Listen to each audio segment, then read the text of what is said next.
Hello, my dear RK Simple Classes. Welcomes you all. Let us start today's class. No bakwas, only class to the point. Okay? सबसे पहले आप सभी को हनुमान जयंती की बहुत बहुत बधाई। भगवान हनुमान आपके जीवन में खूब ऊर्जा दें, शक्ति दें और आपकी हर इच्छा को पूरी करें। ठीक है, तो सबसे पहले हम डेज देख लेते हैं क्योंकि डेज हमारे कुछ छूटे हुए थे। तो फर्स्ट अप्रैल यानी पहली अप्रैल को उड़ीसा या उत्कल दिवस, भाई उड़ीसा को ही उत्कल दिवस मनाता है, उड़ीसा अपने स्थापना दिवस को। तो पहली अप्रैल को उड़ीसा या उत्कल दिवस एक ही बात है, अपना स्थापना दिवस मनाता है। इसी दिन आरबीआई व सीबीआई भी अपना अपना स्थापना दिवस मनाते हैं। 1 अप्रैल 1935 को आरबीआई और 1 अप्रैल 1963 को सीबीआई का आपकी डायमंड जुबली मनाई गई, जिसका उद्घाटन हमारे माननीय प्रधानमंत्री मोदी जी द्वारा दिल्ली के विज्ञान भवन में किया गया। तो इसको आप जानते रहिएगा। 1 से 7 अप्रैल भारत सरकार द्वारा अंधापन रोकथाम दिवस नहीं, अंधापन रोकथाम सप्ताह मनाया जाता है। अंधापन रोकथाम सप्ताह मनाया जाता है, इसको आप जानते रहिए। 1 से 7 अप्रैल के बीच। 4 अप्रैल को अंतरराष्ट्रीय खदान जागरूकता और कार्रवाई दिवस, ये यूनियन द्वारा 8 दिसंबर 2005 से मनाया जा रहा है। इसमें जो खदान होती है, जहाँ पर माइंस, जहाँ पर से हमारे खनिज पदार्थ निकाले जाते हैं, उसमें जागरूकता लाने के लिए ये दिवस मनाया जाता है। जानते रहिए कब मनाया जाता है अंतरराष्ट्रीय खदान जागरूकता और कार्रवाई दिवस, 4 अप्रैल को। इसकी थीम 2023 की क्या है भाई? Mind action can not wait. Mind action can not wait. और 5 अप्रैल को मनाया जाता है नेशनल मैरीटाइम डे, यानी राष्ट्रीय समुद्री दिवस। इंटरनेशनल डे ऑफ कॉन्शस माने आत्मा वाला दिवस। किस अंतरराष्ट्रीय आत्म दिवस, आत्मा का दिवस जो मनाया जाता है, अंतरात्मा का जमीन वाला दिवस तो मनाया जाता है 5 अप्रैल को। राष्ट्रीय दिवस में ये है और अंतरराष्ट्रीय दिवस में ये रहता है। 6 अप्रैल यानी आज को विकास और शांति के लिए अंतरराष्ट्रीय खेल दिवस मनाया जाता है। अंतरराष्ट्रीय खेल दिवस किसके लिए? विकास और शांति के लिए अंतरराष्ट्रीय खेल दिवस मनाया जाता है। तो ये भी डेज थे जो इंपॉर्टेंट थे, इनको आप याद रखिएगा। इसी तरह से कोप इंडिया भारत और अमेरिका की वायु सेनाओं के बीच एक अभ्यास है। कहाँ होगा ये पश्चिम बंगाल के कलाईकुंडा में होगा। कलाईकुंडा में, पश्चिम बंगाल के कलाईकुंडा में कोप इंडिया सैन्य अभ्यास किया जाएगा भारत और अमेरिका के बीच। जानते रहिए इसमें ऑब्जर्वर कंट्री कौन सा है? तो जापान है। कौन सा है? जापान। रियुची सकामोटो ये ऑस्कर विजेता जापानी संगीतकार थे, जिनका अभी हाल ही में निधन हो गया। इनको कई पुरस्कार मिले थे, जैसे ऑस्कर मिला है, बाफ्टा मिला है, ग्रैमी मिला है और गोल्डन ग्लोब पुरस्कार मिला है। ये सारे पुरस्कार संगीत के क्षेत्र से हैं, तो आप इनको भी जानते रहिएगा। और ऑस्कर विजेता ये थे। मैक्स वेरस्टैपेन जो रेडबुल के ड्राइवर हैं, इन्होंने F1 ऑस्ट्रेलिया की ग्रैंड प्रिक्स रेस को जीत लिया है। रेडबुल के ड्राइवर हैं और F1 जो रेस होती है, आप देखो गाड़ियों की रेस होती है ना, छोटे छोटे कार में बैठ करके बहुत तेज रेस होती है गाड़ियों की, तो उसके ड्राइवर रहे हैं मैक्स वेरस्टैपेन। इन्होंने रेडबुल के ड्राइवर हैं और जिन्होंने अपना पहला ऑस्ट्रेलियाई ग्रैंड प्रिक्स को जीता है। तो ऑस्ट्रेलियाई ग्रैंड प्रिक्स ही याद है क्या है? तो आप बता दीजिएगा कि यह एक प्रकार की मोटर रेस है जो 1928 से लगातार हर साल ऑस्ट्रेलिया में आयोजित की जाती है। 7 साल के विश्व चैंपियन रहे कौन भाई? एल हैमिल्टन, इसमें 2nd स्थान पर रहे हैं। ठीक है, तो आप इसको भी जानते रहिएगा। हनुमान जयंती आज हमारी हनुमान जयंती 6 अप्रैल 2023 के अवसर पर हमारे देश के जो केंद्रीय गृह मंत्री हैं अमित शाह द्वारा गुजरात में हनुमान जी की 54 फीट ऊंची प्रतिमा का अनावरण किया गया। इसको भी आप एकदम ध्यान से याद रखेंगे भाई। कहां पर? गुजरात में। ठीक है। और FSS FSSAI, इसको फसाई भी बोलते हैं। ये एक अपने देश में एक संगठन है जो खाने पीने के नियामक बॉडी है एक तरह की।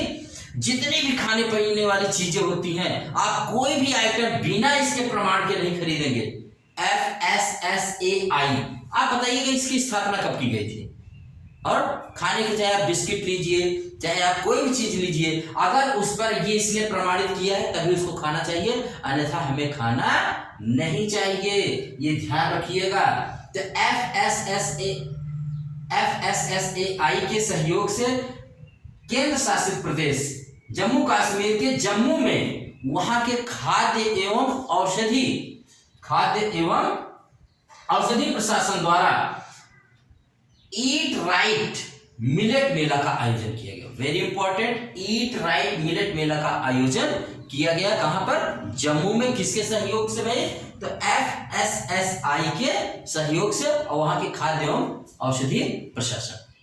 इसको भी याद रखिएगा। ठीक। बीजेपी आज अपना स्थापना दिवस मना रही है। बीजेपी जो भारतीय जनता पार्टी है, 43, ठीक है, स्थापना दिवस आज मना रही है। वर्ल्ड बैंक ने कहा है कि भारत में वर्ल्ड बैंक, आप बताइए वर्ल्ड बैंक का मुख्यालय कहाँ है? तो वर्ल्ड बैंक ने कहा है कि भारत के चालू वित्तीय वर्ष में मुद्रास्फीति घटकर 5.2% रहेगी। 5.2% रहेगी, ये वर्ल्ड बैंक का कहना है। आप बताइएगा। हाँ, वर्ल्ड बैंक का मुख्यालय मैंने पूछ लिया है, तो इसको रिपीट कर रहा हूं। इसके बाद बताइए, इसके बाद है सिक्किम। सिक्किम आप जानते हैं? आप बताइए कि सिक्किम कितने राज्यों को टच करता है? भारत के कितने राज्यों को सिक्किम टच करता है? सिक्किम में अभी भूस्खलन हुआ है, तो सिक्किम में भूस्खलन तो हुआ है, उसमें 6-7 लोग मरे हुए हैं। वहां के सीएम कौन है? TS तमांग ने उनके जल्दी स्वस्थ होने की, और प्रधानमंत्री जी ने इस पर दुख व्यक्त किया है। हिमस्खलन का मतलब होता है बहुत, जब अचानक से बर्फ का बहुत बड़ा टुकड़ा खिसक जाए तो उसको हिमस्खलन कहते हैं। अगर वही जमीन का टुकड़ा खिसक जाए तो उसको क्या कहते हैं? भूस्खलन। तो उसको लैंडस्लाइड और इसको एवलांच कहा जाता है, जब बहुत बड़ा माने वो हो जाता है तब। तो ठीक है, इसको आप जानते रहिएगा। वहां चांगू झील और नाथुला को जोड़ने वाला, नाथुला वहां का बहुत बड़ा पर्यटक स्थल है, और ये नाथुला पास से ही होकर के हम चाइना वाइना आते जाते रहते हैं, तो नाथुला पास को पूछा जाता है परीक्षा में। तो चांगू झील और नाथुला को जोड़ने वाले गंगटोक नाथुला जवाहरलाल नेहरू मार्ग पर यह भूस्खलन हुआ है। तो जानिएगा कि अभी चर्चा में रहा ये स्थल, पूछेगा आपसे एग्जाम में कि कहां पर है, कि चांगू झील को जोड़ने वाला नाथुला से को जोड़ने वाला गंगटोक नाथुला जवाहरलाल नेहरू मार्ग। तो इसी पर हिमस्खलन हुआ, भूस्खलन नहीं, हिमस्खलन हुआ है। तो यहाँ में कई लोग मरे हुए हैं, 6-7 लोग बता रहे हैं इन्हें। अब एक और खबर है, और वो बहुत ही इंपॉर्टेंट है। हमारा पड़ोसी देश जिसकी सुरक्षा की जिम्मेदारी भारत पर है, आप जानते हैं, और उसका नाम है क्या भाई? भूटान। आप मुझे भूटान की राजधानी बताइएगा। भूटान के नरेश जिग्मे खेसर नामग्याल वांगचुक। इतना छोटा सा नाम है भाई, देश छोटा है, नाम बहुत बड़ा है। क्या नाम है इनका? जिग्मे खेसर नामग्याल वांगचुक 3 दिन की भारत यात्रा पर आए थे। ये 3 दिन की भारत यात्रा पर प्रधानमंत्री, राष्ट्रपति और हमारे राष्ट्रीय सुरक्षा सलाहकार अजीत डोभाल, मैंने सबसे इनकी मीटिंग हुई। तो इसमें जो हमारे देश के विदेश सचिव हैं विनय मोहन क्वात्रा जी, जानते रहिएगा, बहुत ऐसे क्वेश्चन आते हैं। देश के राष्ट्रीय सुरक्षा सलाहकार कौन है, देश के विदेश सचिव कौन है? तो विदेश सचिव श्री विनय मोहन क्वात्रा, इन्होंने बताया कि भारत और भूटान सीमा पर पहली एकीकृत चौकी जयगांव में स्थापित की जाए। वेरी इंपॉर्टेंट, इसको जानते रहिए। कहां पर स्थापित की जाएगी? जयगांव में पहली चौकी स्थापित की जाएगी। उसके बाद इन्होंने कहा कि भारत और भूटान के बीच में संबंधों में बड़ी तेजी से सुधार किया जाएगा। संबंध तो हमारे अच्छे हैं भाई, सुरक्षा की जिम्मेदारी भारत पर है।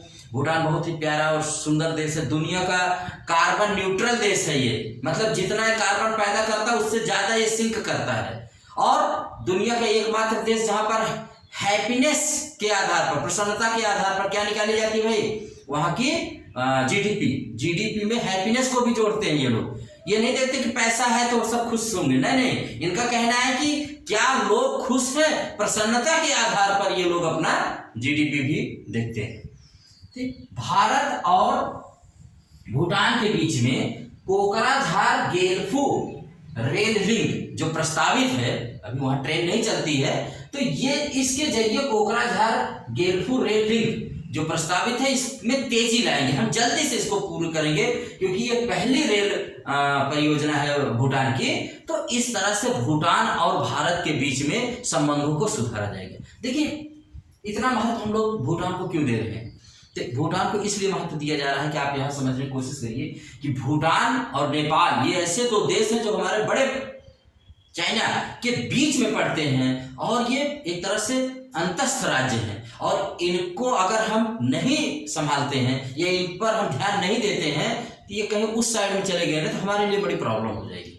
आप समझ रहे हैं ना। तो भारत इन दोनों देशों की बहुत ही ज्यादा मदद करता है। उससे भारत का तो नेचर ही है, अपने नेबर फर्स्ट वाली पॉलिसी अडॉप्ट करता है, अपने पड़ोसियों को सबसे पहले ये मदद देता है। तो आप जानते रहिए जयगांव में पहली चौकी और कोकराझार गेलफू रेल लिंक परियोजना को प्रस्तावित जो है ये जल्द से जल्द पूरी की जाएगी, इसमें तेजी लाई जाएगी। और उसके बाद ये 3 दिवसीय यात्रा पर आए थे भाई, 3 दिवसीय जो यहाँ के नरेश थे। तो ये आप इतना याद रखिएगा, आज के लिए इतना ही, और आप लोग इसी तरह से पढ़ाई करते रहिए, आप जल्दी से सफलता पाइए। बस इसी शुभकामना के साथ आज हनुमान जयंती को आपको बहुत बहुत बधाई। Thank you very much. R K simple classes को you can like, share and subscribe. Thank you.